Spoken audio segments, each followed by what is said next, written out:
Welcome everyone to episode 33 of Just Joshing. I am Joshua Penteleresco. I write stuff in podcast too, and man, do I got a really interesting week to talk to you about this week. First off, today's guest, Makenzi Fisk. This is actually my second recording with Makenzi. I lost 2 audio files, and it kind of was a fortuitous day. With there was a pause because I just saw the recorder just almost looked like it vanished and disappeared and stuff, and that's not kind of what I wanted to do. But going back, I was going to do Michael Plesset and Makenzi Fisk.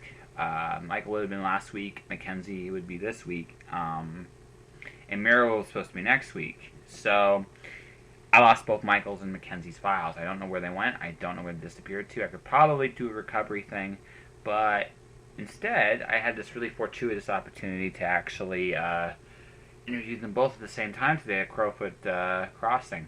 So Makenzi is going to go now, because she was originally scheduled to go now anyway. And Michael will go next week. And it's going to be fun. Makenzi is really cool. One of those people that you meet that you just, you have a liking to. She's very, very, very... She looks tougher than she actually is. And what I mean is... I'm sure there's a really super serious side from her time as a police officer, but she really just wants to have fun. So I had a lot of fun chatting with her, and you're going to hear that conversation shortly. But this has been a very surreal week for me, for a lot of reasons. I just put the finishing touches on Watcher 3. Not that the draft of it anyway. I still got a lot of work to do. I'm taking a couple days away from it just to refresh my mind, do the red pen thing for a few weeks as I go through the notebooks, and might hand in on a couple more chapters this weekend. I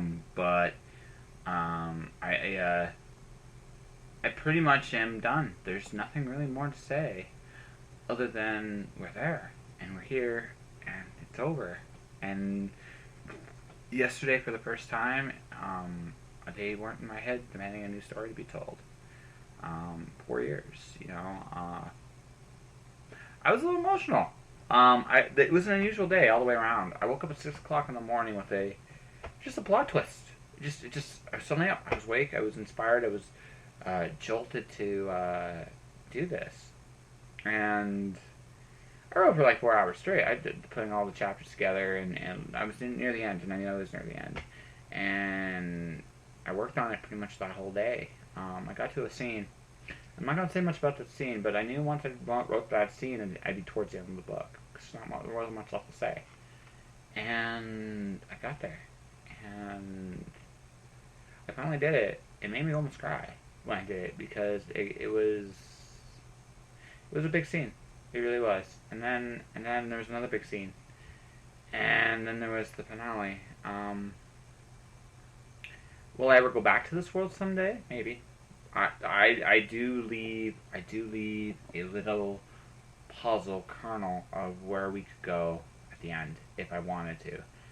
But this story, the one that dealt with freedom, the journey, that one's over. It's done.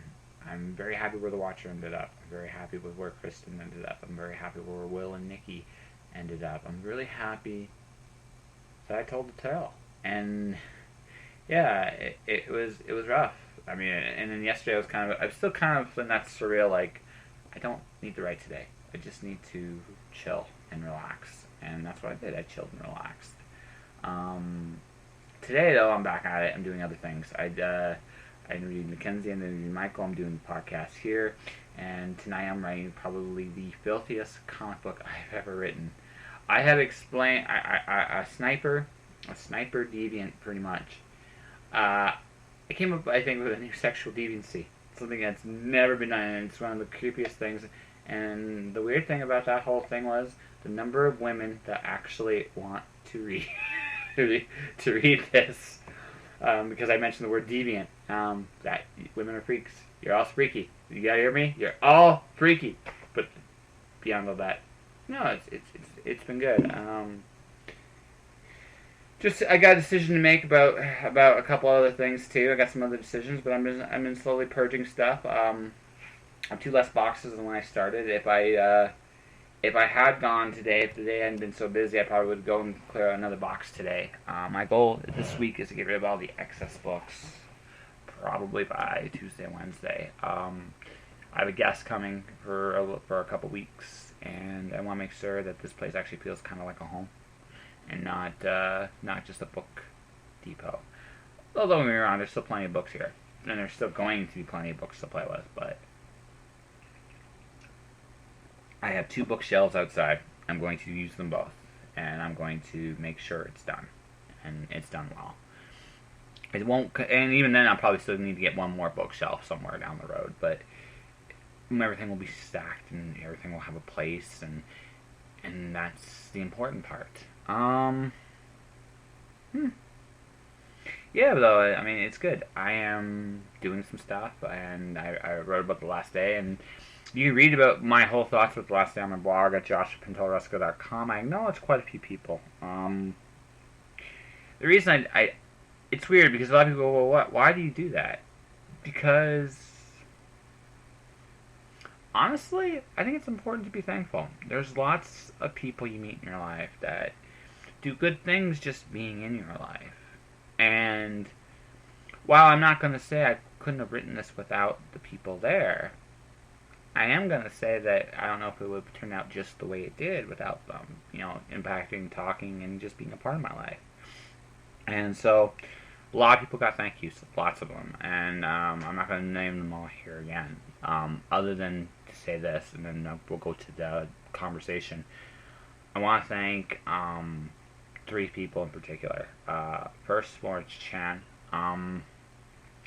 Florence, you make me look at my world and try to make it better. And the fact that you have a voice, you say your piece, and you work at being the professional you are, also makes me up my game.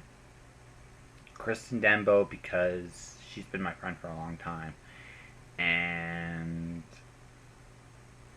she's seen me in bad places, and she's seen me in good places. And one of the reasons I thank her all the time too is I don't give her what she deserves, and I know it, and it bothers me.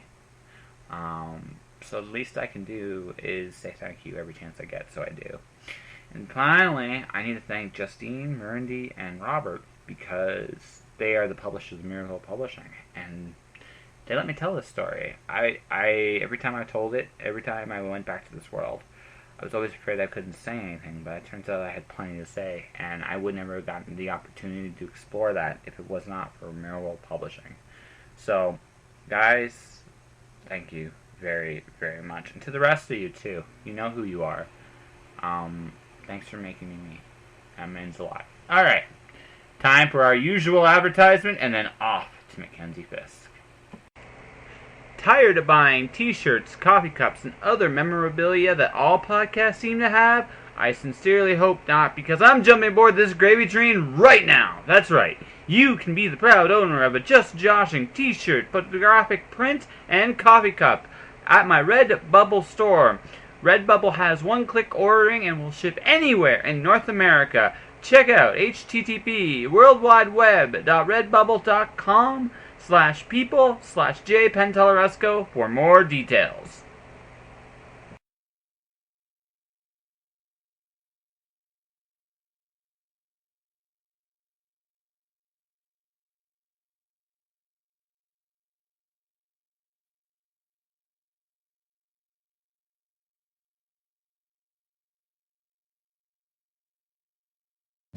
Okay. So, ladies and gentlemen, I'm with Makenzi Fisk once again because I screwed up the first time. She's trying not to laugh at me too hard, but I told her I just finished my series. I reached in rough draft, going to be doing editing, and then she's got an acknowledgement. She kind of got a small acknowledgement. And one of the things I talk about with people, or I was just saying to her, is people very often when nice things come into their lives don't know what to do with them because we're not used to nice things coming into our life for the sake of being nice. I've been very fortunate this year in that I've got to meet all kinds of cool people like yourself, Sarah Johnson, just to name a few, Randy Charles. Like, there's a lot of cool people like I've met and I'm very fortunate, and I like to think I've become So, and I would not have gone the way I've gone. The series would not have gone the way I've gone with for you guys. So it's kind of a small thank you. But it's not about deserving. It's just about I feel it's right. And so there you go. You're going to be acknowledged rather than buck too. All right, well, that's cool. And like you say, I'm one of those people that's not really used to, on the job you get sworn at and spit on and, bit and kicked daily. Yes. And so it's really hard to set that aside and say good things can happen and it's okay. Yeah, it's okay. It really is. And, when somebody gives me a compliment and I'm going, what do they want out of this? Which is a really bad thing. But. Well, no, it's how a lot with me. How my friends treat things is how I am with them. Some friends I will spend money to, I will be really generous with, and not expect anything in return. Because that's not how our friendship works. So other people are very meticulous about what they take, what they don't. Yeah. And with them, I play it that way because it's easier for them. I personally just don't care either way. I'd be very honest with you. I just do it in a way so I'm not taking advantage of one way or the other. If I feel you're taking advantage of me, I play it the second way. But if you're just, I got no reason not to be nice to you. That's kind of my. Yeah. I got no reason. And that's an awesome way to approach the world. Yeah. And unfortunately, I feel like maybe I'm overly guarded, or and so I'm always kind of doing this check on myself. Do I need to be like that? And being in the stores here and where I'm interacting with people all the time, they're not trying to get anything from me. All they really want is to find out about a book or tell you their story, so it's actually pretty helpful. It's awesome. Yeah. It's actually going to be therapy for you. Yeah, it is. It is really. Yeah, it's therapy. So do this real quick, guys, because I do this. You used to be a police officer in a past life. Yes, in a past life. I haven't been reincarnated or anything. No. Retirement just means doing something else. Exactly. So I'm doing something else. Yes, and she's good at it, folks. She actually really is. So. Well, thank you. Yeah. See, I'm working on that. Yeah, I know. Well, it's what I do too. I'm a fan as much as I am. And that's just my nature. Like, I'm so much a fan that right now I'm really encouraging a whole bunch of stuff because I'm just never going to get to it. But no, like I said, my whole tendency, like me personally, is I can't control how people are going to be. And like I said, in your case, because of your previous job, people didn't look at you, they looked at your badge. Exactly. And they're not interacting with you either. They're talking to the uniform, and they're making decisions based on the uniform. Exactly. But, before then, I had a life, too, where, I wasn't like that. So, that was only one period in my life, and I can't let that color everything. Certainly an influence, for sure. It's hard too because with that job, too, you see a lot of bad things. Yeah, you do. And you're concerned about your personal safety all the time, so that heightens everything. And so, you're extra diligent, with your friends and your associates. And So, for you now, and I've seen this with people that have been. I don't know how long you actually did it for it, but if people that do some stuff like that for a long time, it takes a long time. It's like I don't have to be like this anymore. Right? It takes some time, But you'll get there. Years, yeah. Yeah, years. it takes some time. Yeah, As long as you recognize what it is, you can fix it. Don't be like my grandmother. My grandmother still wakes up every day like she's punching a clock because she worked in a factory. She worked the same job for like 25 years. No, I don't care who you are. You work that long, you're gonna have. But routine is also a way of just coping with life. And so when I retired, I still had the same routine. I get up, I check in, because the last part of my career was all over the internet. Yeah. And so I check in, see what the work was for the day, do this thing, and check in again later, and so it's the same routine. And so it was really easy to transition into writing because I just swapped in writing for what I was doing before. Yeah. And now you get to talk to yourself into a keyboard. Sometimes the keyboard talks back. Yeah. Sometimes. Yeah. Well, that's another reason I like coming to Chapters and Indigo is because I get to talk to people. I'm not in the cave anymore. No, it's true. That's why I do what I do too. Because I'll give her a high five, but it's just being okay to high five right now. Yeah. Okay. Are you going to edit that part out, or should we explain that? No. We only explain yes, the info part. I didn't interview. One of my last interviews. What just happened? Oh my god! Yeah, I don't need to explain it. But no, the thing is, I didn't interview with a musician. We played Magic while we did the interview, just because we could. He was laughing his ass off the whole time because you hear cards being signed down and moves are happening. Sometimes there's these pauses, right? Where both of us are thinking about the move for the other guy. And so it's just like, so sometimes we get epic, like, we're epic decision making is happening right now, folks. It's okay. And that's why we sound distracted. It's like when you're talking to somebody on the phone and you totally know when they're doing something else or they're watching a movie at the same time. Totally. Because they'll check in once in a while. Yeah, what? Yeah, right. Yeah, totally. I'm there. So, and the cool thing about doing a podcast like this is I get to have fun. I said this last time. I don't generally do a lot of interplay and a lot of question stuff too much anymore because, as much as I'm sure you are perfectly capable of answering questions, you're far more interesting if we don't go with the question answer rate because you are a more interesting person than what is seen on some interview sites. Like there's some complicated research. It's all the question and answers. Yeah. And there's nothing wrong with that really. But don't ask me if I'm trapped in an elevator with 3 celebrities who I would choose to be with me because it's just going to be a ridiculous answer. I'm going to make stuff up. Oh, absolutely. I was interviewed on, they did a weekend they called Spot on Makenzi and I hope that I'm not really going to offend anybody if this goes really far, but it was a weekend where people could log into this Facebook page and ask questions. And sometimes they were based on previous conversation or whatever. Sometimes they're totally random. And there was a lot of the if you're trapped in an elevator or whatever, if you could invite 2 people to dinner, who would it be and why? And, and I found that after the first few, I was like, come on, man, you're not even trying. Yeah. And so I'm a bit of a smart ass, in case you hadn't guessed.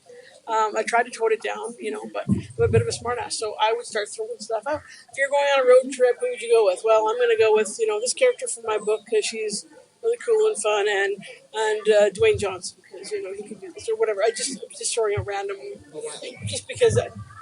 But even if the questions are actually real, I mean, there's a certain point where they're interesting. Oh yeah, but they can be depending on your answer. So I kind of just started answering off the cuff, and it was tons of fun. For me, I don't know. They said they liked my answers later, but Oh no, because you can't take that too seriously. No, absolutely. But the thing is, there's a bumper with the question and answer thing. I interviewed Jane Black. That's who I interviewed, and when we were first going to do, it's like, we're going to do question and answers. Is that okay? It's like, yeah, sure.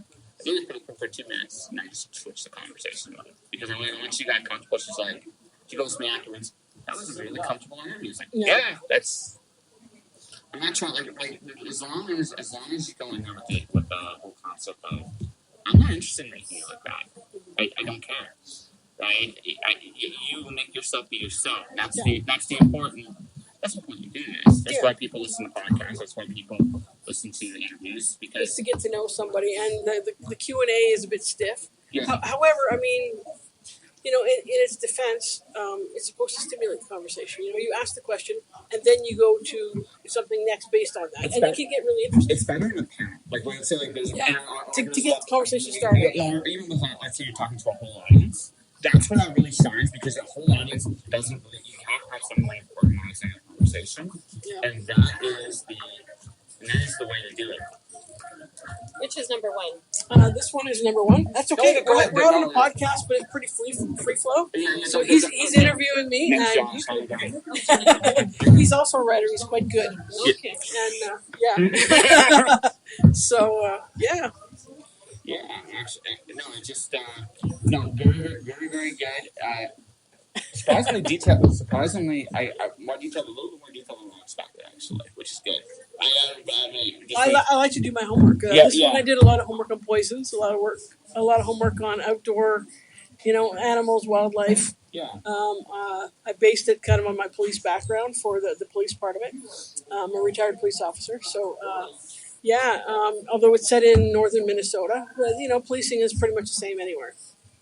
And and also she kind of cheats in books 2 and 3. So this the one that she had to kind of cheats. You cheat in the first one because you would rather accept that in Canada. Yeah, I would have. My editor recommended that I set it in the States because that's the bulk of my bigger market. Yeah, audience. and it really is. And Canadians aren't as offended if they look at U.S. material because we see it all the time. Whereas the U.S. market, it looks foreign. You know, what are all these U's in here? And moose jaw, that sounds weird. Exactly. Or yeah. but the second book. Wait, how do you say sis? But the second book I set in Winnipeg. I'm a total Oh, rebel. cool. I'm setting it in Winnipeg. They're going to Winnipeg, and I even created a new dish at a restaurant there. It's like a little cafe where they can go and get the Winnipegger bacon and egger. And I'm gonna invent that. You gotta feature Baked Expectations in Oxford Village. I didn't get to, and next time I might be going to Winnipeg at chicken. I'm not sure yet because I'm going to do a writer's retreat. But I'm trying to do a lot of things this month, so we'll see if I do it. But if I do, Oxford In Village Winnipeg? is the artsy. Because I'm trying to build one in northwestern Ontario, which is just 5 hours east of there. yeah, Yeah, we should talk. Yeah, Oxford sure. Village is the artsy area of Winnipeg, and Baked Expectations, you get the best. Cheesecake. Okay. Just dive for it. You know you're in this podcast now. You're in this podcast now, so Okay, so I you're have real. officially You might endorsed as well Baked tell- Expectations in Winnipeg. You might as well tell us your first name. Yeah. So, Barbara. My name is Josh. Nice to meet you. And I'm Makenzi. Obviously. Yeah, I got the name tag. Yeah. No, just we were talking just about interviews and stuff like that, and how I prefer a free-flowing interview just to know people better. So, Right, especially when they don't know they're being interviewed. John, trust me, if you had known, I still would have gotten stuff out of you. Don't Well, be there's the big sign. Yeah. That's supposed to help. Yeah, Yeah. I was looking at books. That's good though. So That's the good. books were sort of distracting. No, that's They're supposed to be. Yeah, no, it's good. They're shiny. They're awesome. Shiny, Uh, fiery. Northern Minnesota, first book, second book, set in Winnipeg, and the third book, one of the main characters joins the FBI. So that takes place across the northern U.S. It's a bit of a crime spree happening in here, and I consulted with the FBI on this one for the training portion because their training is a little bit different from Canadian policing. Not so different, but the equipment's a lot different. This sounds really good. Yeah. Sorry, The whole series, awesome. Thank you, Barbara. Well, you can't just buy one, right? And if you I like, have to get the Winnipeg one. yeah. That's sort of my hometown. Well, so. and let me know what you think. Grab a bookmark. Okay. I gotta Sign go up for buy my these. newsletter on the main page. I'm in trouble because I told my kids nothing. We're not buying any books today. I'm in such big trouble though. Yeah. Thank you. Thank you. I think this is my podcast. Is like the best. That's pretty awesome. Yeah, I'm telling you. Yeah, usually they'll just take the first one and they go, "Oh, I'm going to try. I'll just try it." So there you go. I learned a bit about. I've heard high five. High five. So that's right. So we're gonna have a random. See, I thought this would be total downtime where nobody would even come near because we'd be talking. But yeah, no. Well, it actually can depend on it. Thanks to you. And the people who like to buy my books are the people who they're not just wandering by looking at cookbooks. They stand tall. They're self-assured. They look you in the eye, and they want to engage. And those are the ones who really like it. Well, when I do this, I make sure to make eye contact with every person that walks by. I say hello. That's all I do. That's all I do. I just say hello. If they're interested, they come in. If not, that's fine too.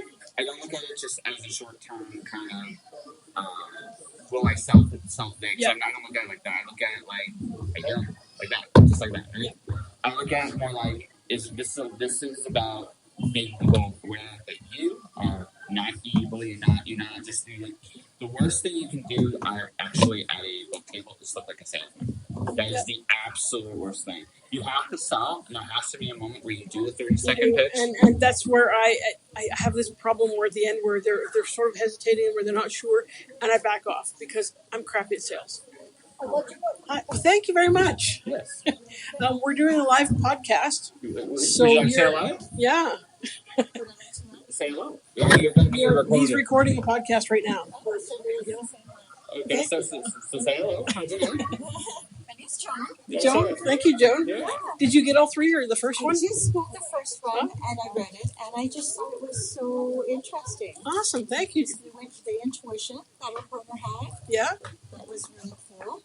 I totally that's enjoyed great it. to hear. Yeah, Yeah, I really liked that angle, and that needed to be a thread throughout. Mhm. So yeah, in the first book, she's really struggling to acknowledge that it even exists and that she even has it. And then throughout the series, she tries to get a little better handle on it. But yeah, people generally gravitate to one or the other of the main characters. Either they like the police character because she's so perfect and she's so tough and strong and smart and she just knows it. She's a little too perfect though. Yeah. Or they gravitate more to the one with the intuition because everybody's got a little bit of that. True. Especially moms, when the kids are quiet, they know they're up to something. Yeah. Well, I think women in general. I'm just saying, I don't really know. I don't know if we really are or if we just think we are. I don't know, but I have had some experience that has happened to me where I know when someone's doing behind me. Yeah. Which is pretty weird. Yeah. I don't know if I gravitated towards the police officer or the woman with the intuition. But it's interesting. Thank you very much. No, thank you for mine. I might have to sign it. Yeah, okay. You face it well, Makenzi. You face it well. Barbara? Yeah, B-A-R-B-A-R-A. Okay. And if I try and talk when I'm doing this, I'm going to totally... No, it's fine. No, it's okay. I'll do the bill effect. And Makenzi's facing these books and without ending it.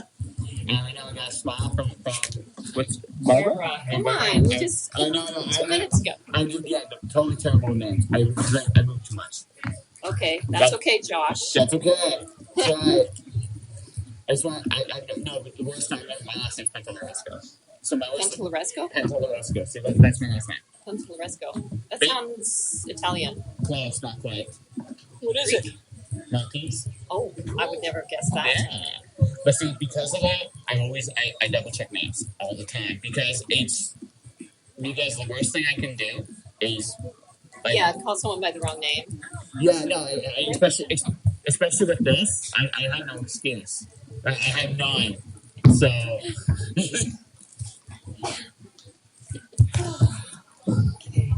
Where's Amanda? She's over there. And Hannah? We don't know where Hannah is. Okay. We're going to be leaving the store in a few minutes. Oh, yeah, please. Signing the last one. I should be able to talk soon. maybe. Actually, I'm hoping you just keep drawing people in as we're talking. Because Yeah. Then you'll Usually mornings are pretty slow. But thank you so Oh, much. you're welcome. I hope they're good. If you'd like to hear when the next book's coming out, which I'm currently writing, there's a spin-off character, an FBI character from the last book Okay. that I really liked her, and so she's spinning off into her own. And I'll be writing that. It'll be on the website.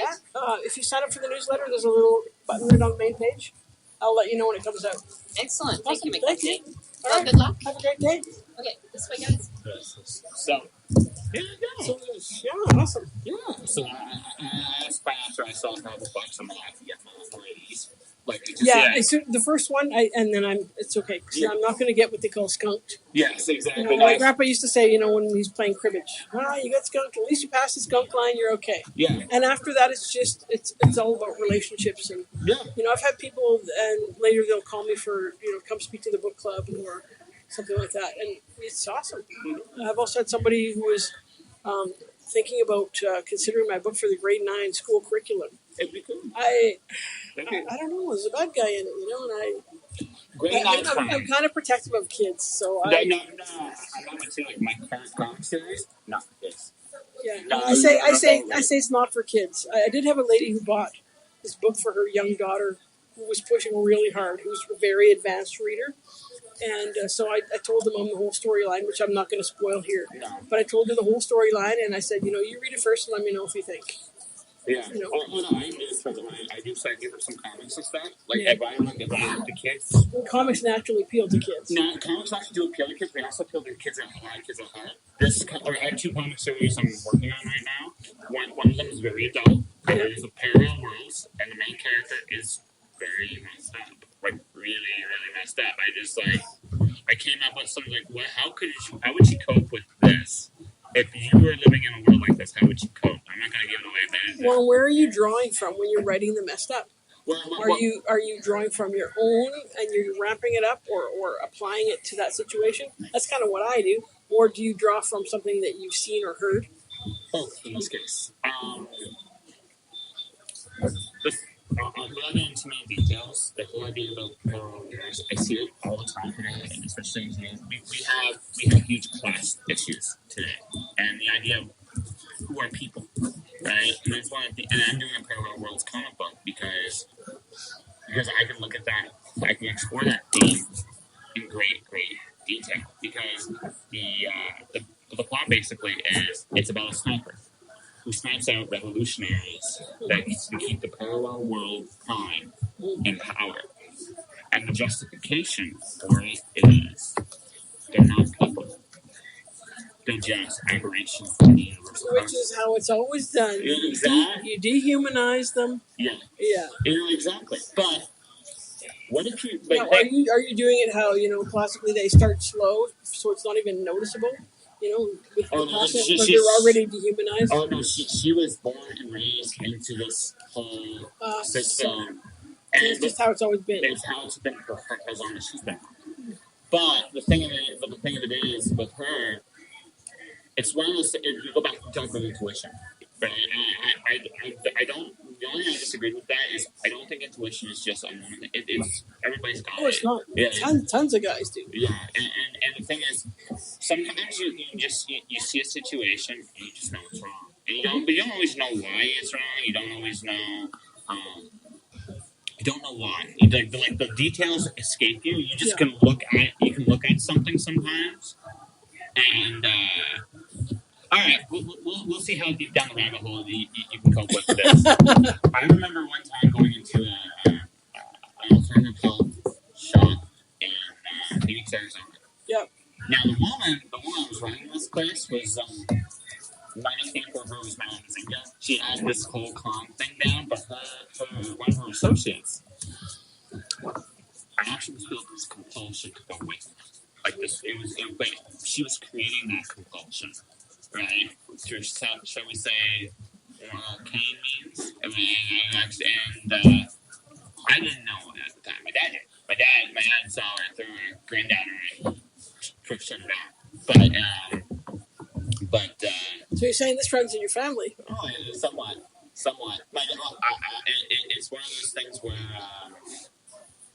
like I said, I've seen situations in my life. I mean, I'm not saying I'm perfect. Lord knows I've screwed up plenty of times. But the thing of it is, I can sometimes look at sometimes I can look at a situation and I can just kind of tell it's wrong. Mm-hmm. Right. I can just tell it's wrong.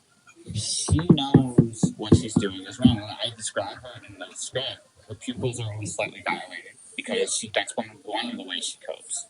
There's another one that's really, really creepy. I'm not even going to mention it here. It's really, really, really, really creepy. But think Black Widowism to an extreme.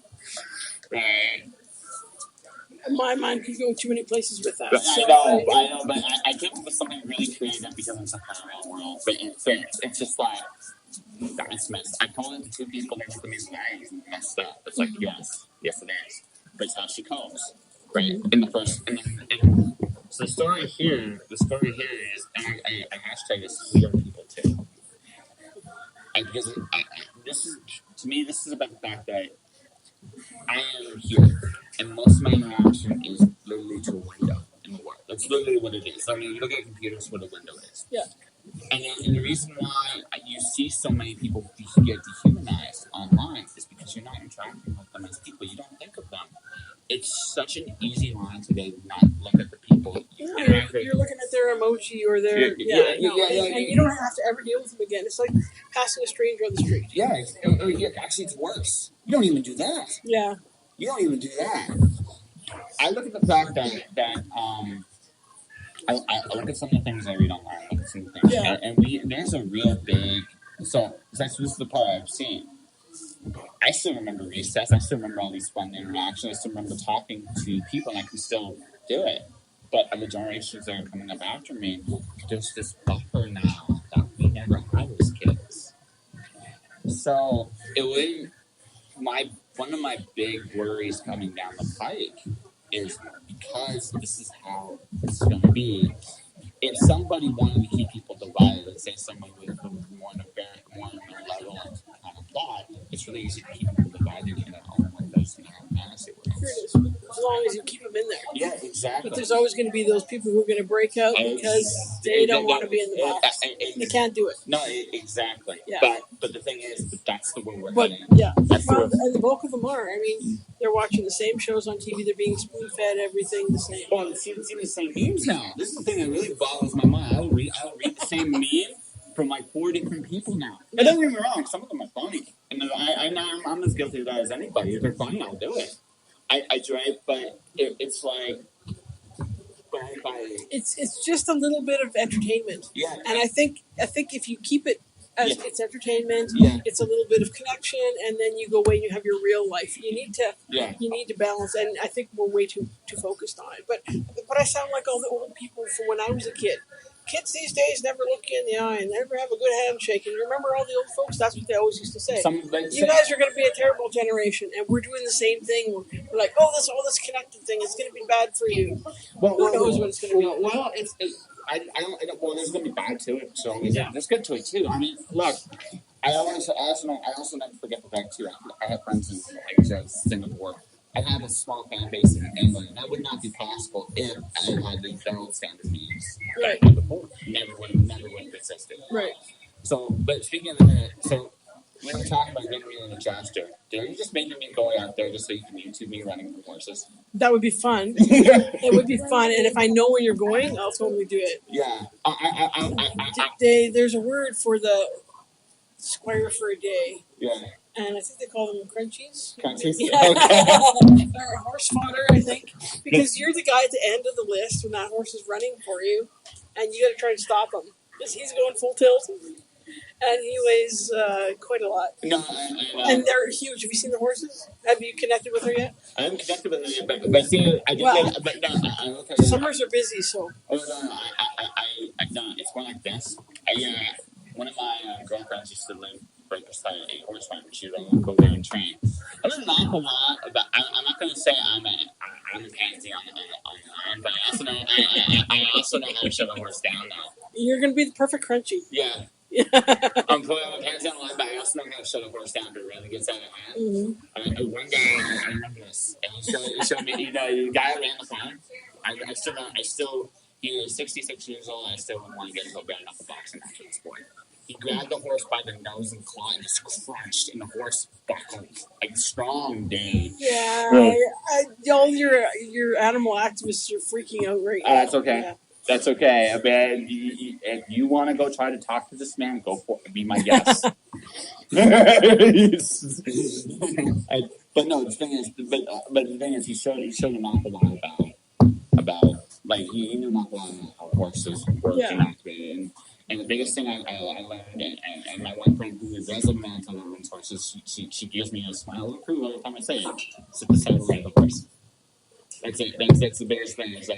So I'm not going to go in there completely blind. Again, armor, horse, same thing. Yeah. The horse is armored, the knights are armored. And their armor weighs 100 pounds plus, so they're huge and heavy, and when they hit the ground, it's hard. Yeah, no, absolutely. It's real. Oh, no, it's very real. Yeah. So that'll be an adventure for you if you connect with her and I would love to. I would love to. No, I would really love to. I'm saying, but I was thinking about this. But you haven't contacted her yet. So I know. I've tried. Oh, have you? I've tried contacting her. I haven't heard back at all. Oh, okay. So I'm like, I did email her or text her. I can't remember. Yeah. But she's. I mean, this is their busy season, so they're all over the place. Okay. If it's the fall when I see her, it's the fall. I'm good with that. No, it's one of the things I'm working on for the summer is I'm going to be a touch more adventurous and a touch less in the house. So, I got no problem dodging horses. I'm sure people will love that, and I'm sure you'll be like, yes. So let's talk about your writer retreat in Winnipeg. If I go, what's the plan? The plan right now is I have to give her $100 next week. Are you staying somewhere, or are you having your own retreat? I'm getting that. I'm gonna get. There's a retreat. A friend of mine. Her name's Christine Steno. She's running the retreat out there. I told her like this week I know one way or the other. I'm going to try and just make it happen and go. I need to get out of the city. I just need to go. She's a good friend. She's the other comic series. That one is going to be kid friendly. That we're working on. A little joke we had that is it's too funny not to do, but also there's an actual story there that we can tell. So, and that one's more for kids. Although, Touch Campy, it's about a mom who lives in her fantasy world, where she actually is a superhero called Soccer Mom in her head. It's hilarious. Yeah, there's a lot of those. Yes, They're real. I know. It's not a fantasy. I know. What are you talking about, Chris? And it's like there's a little tear in her eye, folks, just because like it's so mean. It's like, no, I'm kidding. No, I never really fit the soccer mom. No. Really. I do somehow see. I do somehow do see you with your kids. Like, mommy, can you do this? And you'd be like, I don't wanna. But they all look so pretty. I have to break your bubble here because when I started fostering, Yeah. the youngest kids we had were like 8. They're past the mommy stage. Uh, They got their own sense of self. They got their opinions. They're once in a while they want to be the little kids, but they're That's pretty, fine. yeah. Yeah, I could see that though with you. If you had like a little kid and they wanted to do something, I'd see you kind of bending over backwards to try to make it happen. I kind of see it. So I like kids. Yeah. I like kids a lot. Yeah. That's why I write kids' books on the side. Yes.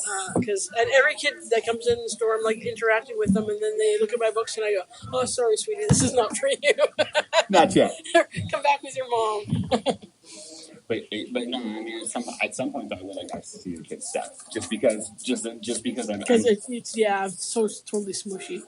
yeah. I think you are. So I just I mean, Yeah. the kid stuff all started with I had scared little kids, little foster kids who couldn't sleep at night, Yeah. and they're laying in their beds and they're thinking the worst of everything, and I'm a stranger, and that's pretty terrifying for a little kid. Mm-hmm. So I would just make up stories. And the kids that I had at the time really liked dogs. And dogs are friendly, and dogs, they don't ask you hard questions.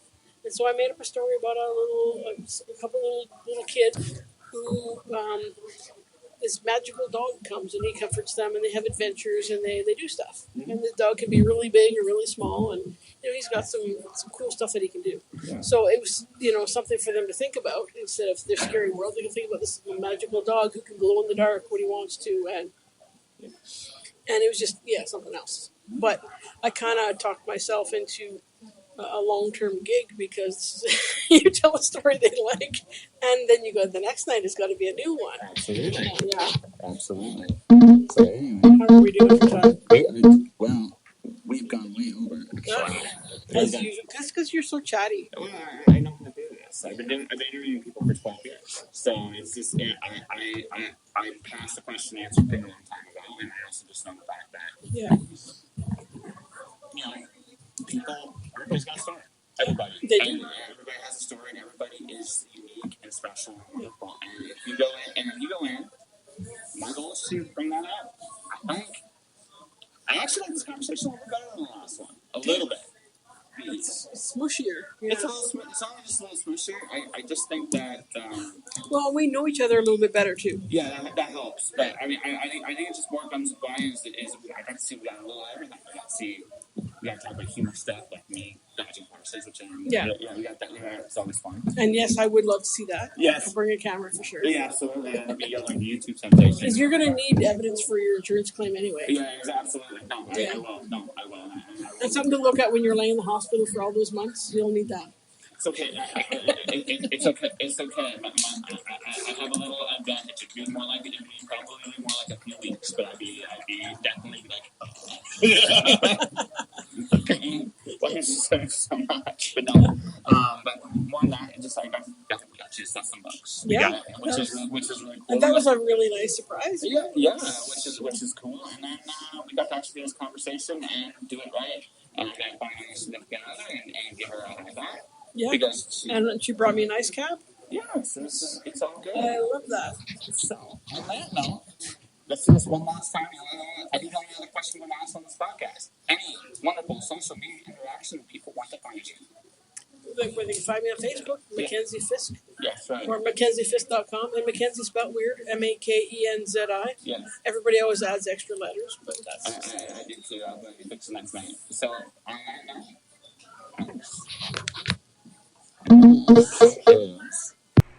And that was Makenzi Fisk.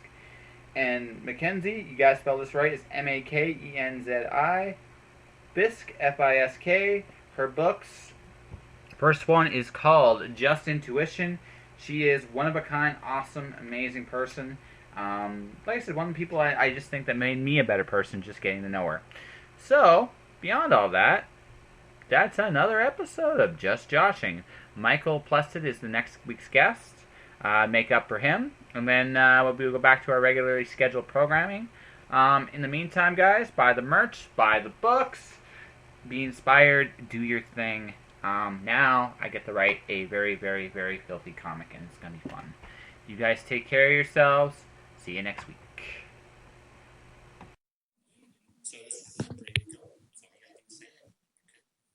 Josh.